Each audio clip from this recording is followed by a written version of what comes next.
Guru memberikan tugas kelompok kepada peserta didik dengan melakukan pengamatan suatu pertandingan basket antar pelajar. Fokus amatan yang dilakukan terhadap tim adalah tingkat pelanggaran, perilaku pemain, dan kerjasama tim. Selanjutnya, kelompok menyusun sebuah laporan hasil amatan. Tugas dari guru yang diberikan kepada peserta didik tersebut dengan tujuan untuk melakukan penilaian dalam aspek A. Sikap sosial, B. Pengetahuan, C. Sikap spiritual, D. Keterampilan umum. Dari karakteristik perintah yang diberikan guru, yaitu fokusnya pelanggaran, perilaku pemain, dan kerjasama. Ketiganya ini mencerminkan perilaku sosial. Jadi jawabannya adalah A. Sikap sosial pemain. Nomor 2. Perhatikan beberapa pernyataan berikut ini. 1. Situasi tidak kondusif yang dialami siswa. 2. Tingkat kecerdasan yang terbatas. 3. Bakat yang tidak sesuai dengan bidang tertentu. 4. Populasi siswa dalam kelas yang terlalu besar. Faktor penyebab kesulitan belajar yang bersumber dari dalam diri siswa ditunjukkan oleh nomor. Faktor kesulitan belajar itu ada dari eksternal maupun internal dalam siswa. Jadi contohnya eksternal itu adalah mungkin tingkat kebisingan, ya, keramaian, kemudian gangguan dari teman, kemudian masalah di rumah atau masalah keluarga. Contohnya dari sumber dalam diri siswa itu ya kecerdasan, ya mindset, pola pikir, mental, dan lain sebagainya. Jadi di sini jawabannya adalah tingkat kecerdasan yang terbatas dan bakat yang tidak sesuai dengan bidang tertentu, ya. 2 dan 3. Untuk 1 kondusif kami siswa. Nah, ini dalam luar, kemudian 4 populasi siswa dalam kelas terlalu besar, ini juga dari luar. Jadi jawabannya adalah 2 dan 3 C. Nomor 3, Ibu Anik mengajak siswanya untuk mengamati tanaman jagung yang siap dipanen muda. Selanjutnya, Ibu Anik memeriksa laporan hasil pengamatan siswa yang dilakukan secara berkelompok. Ternyata, teknik observasi di luar kelas tersebut menunjukkan hasil belajar siswa yang optimal. Hal ini menunjukkan bahwa siswa memiliki kecenderungan gaya belajar yang lebih baik melalui A. Visual auditif, B. Visual kinestetik, C. Auditif kinestetis, D. Auditif, visual, dan kinestetis. Nah, dilihat dari pola mengajarnya Ibu Ani, ya, dia memberikan kebebasan anak untuk mengeksplorasi kemampuannya di ladang atau sawah, yaitu mengamati jagung. Nah, di situ anak-anak bisa bergerak bebas, tentunya menggunakan gaya belajar kinestetik. Kemudian di sana tidak ada yang menerangkan. Ya, ketika menerangkan itu di dalam kelas, semuanya dikasih di dalam kelas, ya. Di dalam kelas itu mereka dikasih materi dan sebagainya, atau apa namanya, alur pekerjaan atau alur tugasnya seperti apa ketika di ladang. Nah, ketika hari ini Ibu Ani mengajaknya siswa ke ladang itu dalam bentuk praktek langsung atau kerja nyatanya. Anak-anak apa? Gaya belajarnya kinestetik dan audio. Mohon maaf, bukan audio, tapi visual, yaitu mengamati dengan mata, makanya visual. Jadi jawabannya adalah B, visual kinestetik. Visualnya yang melihat bagaimana cara panen jagung muda atau mengamati saja. Kinestetiknya mereka bisa bergerak bebas dari satu pohon ke pohon yang lain. Ya, jadi jawabannya adalah visual kinestetis. Jawabannya B. Nomor 4. Beberapa siswa menunjukkan kecenderungan belajar berupa mengerjakan soal dengan cepat. Akan tetapi hasil yang diperoleh tidak maksimal. Gaya belajar siswa tersebut dinamakan gaya A. Impulsif, B. Reflektif, C. Berpikir terikat, D. Berpikir bebas. Mohon maaf, berpikir bebas, ya. Oke, impulsif itu berpikir tanpa menghiraukan akibatnya. Jadi mereka mengerjakan terserah tanpa memikirkan benar salah. B. Reflektif. Berpikir reflektif itu berpikir dengan matang, baru menentukan pilihan. Jadi membutuhkan waktu dan membutuhkan jarak. C, berpikir terikat. Ini berpikir terikat ini sesuatu yang pasti, jadi terikat dengan materi tertentu. Mereka pasti menghafalkan. D, berpikir bebas. Berpikir bebas itu terserah dengan gaya masing-masing. Ya, berpikir bebas dengan gaya masing-masing. Nah, jawabannya di sini yang eh, yang mendekati benar itu adalah A dan D. Reflektif dan berpikir terikat itu tidak benar ya, salah.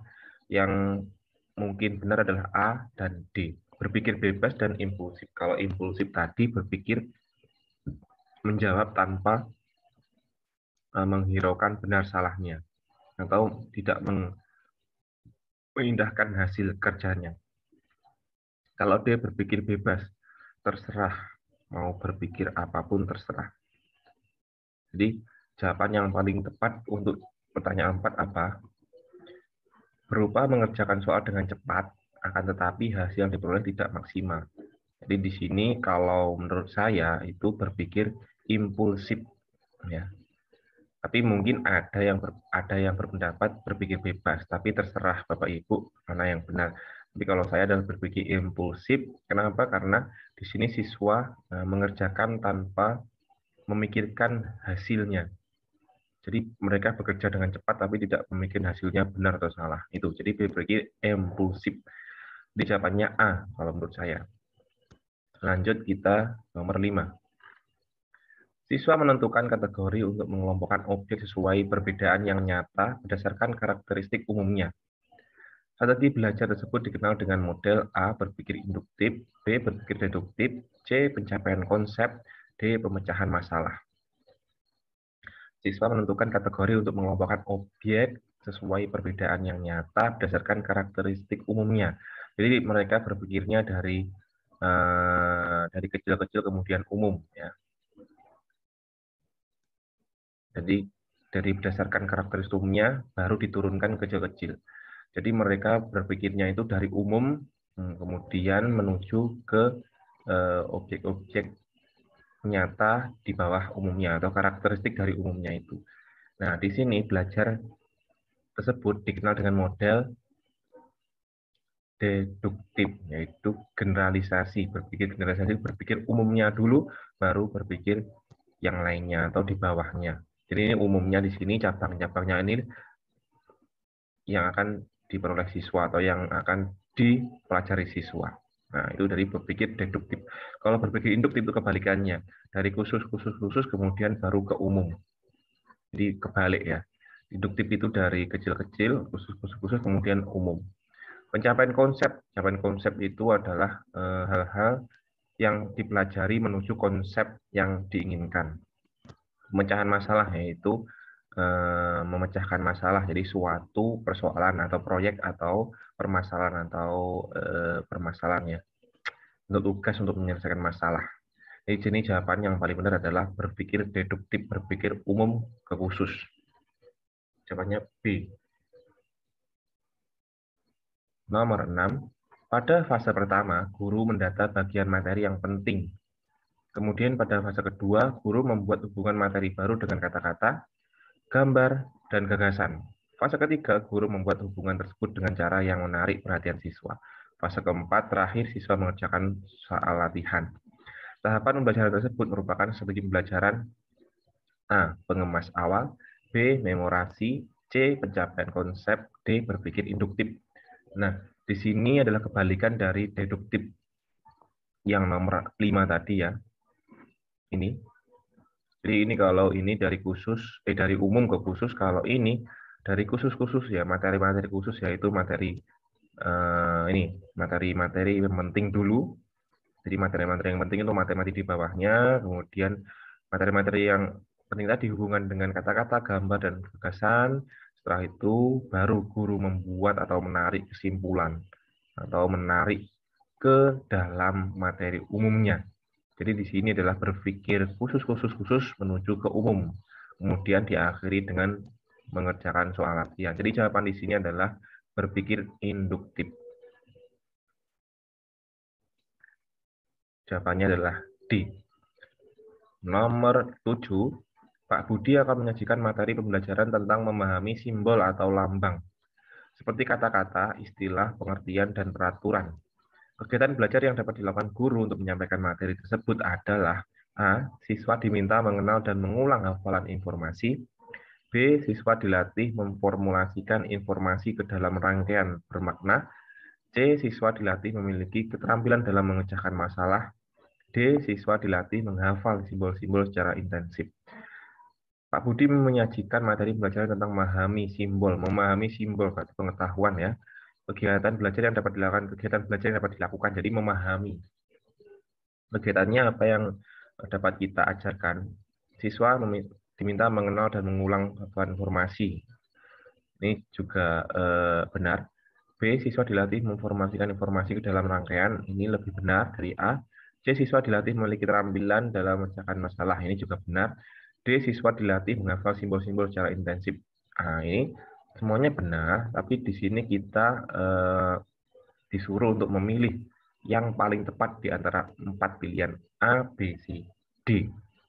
Kegiatan belajar yang tepat dilakukan guru untuk menyampaikan materi tersebut adalah yang tepat ya, yang paling baik itu adalah B. Jadi di sini kalau saya mau pilih itu B nomor 1, C nomor 2, ya. Kemudian ini A nomor 3, pilihan 3, nomor D pilihan 4. Jadi jawaban yang saya pilih adalah B. Kenapa? Karena siswa dilatih memformulasikan informasi yang ini ke dalam rangkaian bermakna. Rangkaian bermakna itu lebih mengena kepada pemikiran mindset. Kalau C, siswa dilatih memiliki keterampilan dalam memecahkan masalah, nah, itu cuma melatih siswa untuk memecahkan masalah. Ya. Walaupun itu juga benar, tapi yang paling benar adalah B, karena ada kebermaknaannya tersebut, sehingga informasi-informasi atau pembelajaran-pembelajaran itu akan terus dikenang di dalam diri siswa itu. Jadi jawabannya adalah B. Nomor 8, upaya merancang pengayaan bagi peserta didik yang mencapai ketuntasan belajar optimal tampak dalam kegiatan guru, yaitu upaya merancang pengayaan bagi peserta didik yang mencapai ketuntasan. Jadi tuntas, artinya menuju ke tahap berikutnya yang lebih sulit lagi. A. Memberikan tambahan materi berupa materi sumber ajar atau pengarang yang berbeda. Ini berbeda berada. B. Memberikan tes tambahan dengan tingkat kesukaran lebih tinggi. C. Pemberian tambahan sumber bacaan yang lebih mendalam dan tingkat variasi yang tinggi berikut instrumen tesnya yang sesuai. D. Diberikan materi bahan ajar yang lebih tinggi tingkatannya dan mengerjakan soal-soal yang memiliki kesulitan tinggi. Jawaban nomor C dan D itu hampir benar, bukan hampir benar ya, tapi paling benar itu di kedua ini. Jawaban A dan B ini masih kurang. Di C memberikan tambahan sumber bacaan yang lebih mendalam dan tingkat variasi yang tinggi. Diberikan materi bahan ajar. Materi bahan ajar itu berarti materi baru kayaknya ini. Kalau yang D itu diberikan materi bahan ajar yang lebih tinggi. Jadi materi yang sama atau yang baru yang kesulitannya tinggi dan mengerjakan soal-soal yang memiliki kesulitan tinggi. Bukan hanya kesulitan tinggi yang diperlukan, namun kesesuaian dengan apa yang sudah mereka capai di tahap awal. Jadi menurut saya jawaban yang paling benar adalah C. Memberian tambahan sumber bacaan yang lebih mendalam dari materi yang sudah dipelajari dan tingkat variasi yang tinggi berikut instrumen tesnya yang sesuai dengan apa yang didalami peserta didik di dalam proses pengayaan. Jadi jawabannya adalah C. Nomor 9, dasar rancangan program remedi bagi peserta didik yang capaian prestasinya di bawah ketuntasan belajar. Jadi di sini di bawah ketuntasan ya, tidak tuntas. A. Proses pengajaran remedial pada dasarnya adalah pembelajaran biasa, kurang benar. B. Tujuan pengajaran remedial adalah sama dengan tes diagnostik, ini kurang benar. C. Sasaran terpenting pengajaran remedial adalah meningkatkan kecerdasan siswa. D. Strategi yang dipilih hanya berbentuk tes ulang, jadi sama bentuk tesnya seperti tes awal ketika mereka tidak tuntas. Jadi jawaban yang paling benar nomor 9 adalah C. Sasaran terpenting pengajaran remedial adalah meningkatkan kecerdasan siswa. Bagaimana caranya, bagaimana prosesnya, bagaimana bentuk gaya belajarnya, yang terpenting adalah meningkatkan kecerdasan siswa yang dalam kategori tadi tidak tuntas hingga mereka mengalami ketuntasan belajar. Jadi jawabannya adalah C. Nomor 10. Perhatikan pernyataan-pernyataan berikut. Mendata siswa yang memiliki kecerdasan EQ tinggi. 2. Menganalisis soal yang paling banyak salah dan paling banyak benar jawab siswa. 3. Menganalisis latar belakang siswa dalam hal ekonomi, sosial, budaya orang tua mereka. 4. Mengevaluasi sistem PBM. Ya. Kegiatan belajar mengajar secara menyeluruh berdasarkan atas dasar analisis penilaian belajar. Pernyataan di atas yang merupakan langkah guru menginterpretasi hasil analisis evaluasi hasil belajar adalah pernyataan di atas yang merupakan langkah guru menginterpretasi hasil analisis evaluasi belajar adalah nomor ada 2 benar. Menganalisis soal yang paling banyak salah dan paling banyak benar. Jadi kita tahu kesulitannya di mana. Nomor 2, ada 2 benar, jadi A dan C. Oke, A dan C sudah ada, data siswa ini salah, ada 1 salah, berarti 2. Jadi jawabannya adalah C, yaitu menganalisis latar belakang, mohon maaf 2 ya, menganalisis soal yang paling banyak salah dan paling banyak benar dijawab siswa, dan mengevaluasi sistem PBM, praktek belajar mengajar secara menyeluruh berdasarkan atas dasar analisis penilaian belajar. Jawabannya adalah 2 dan 4.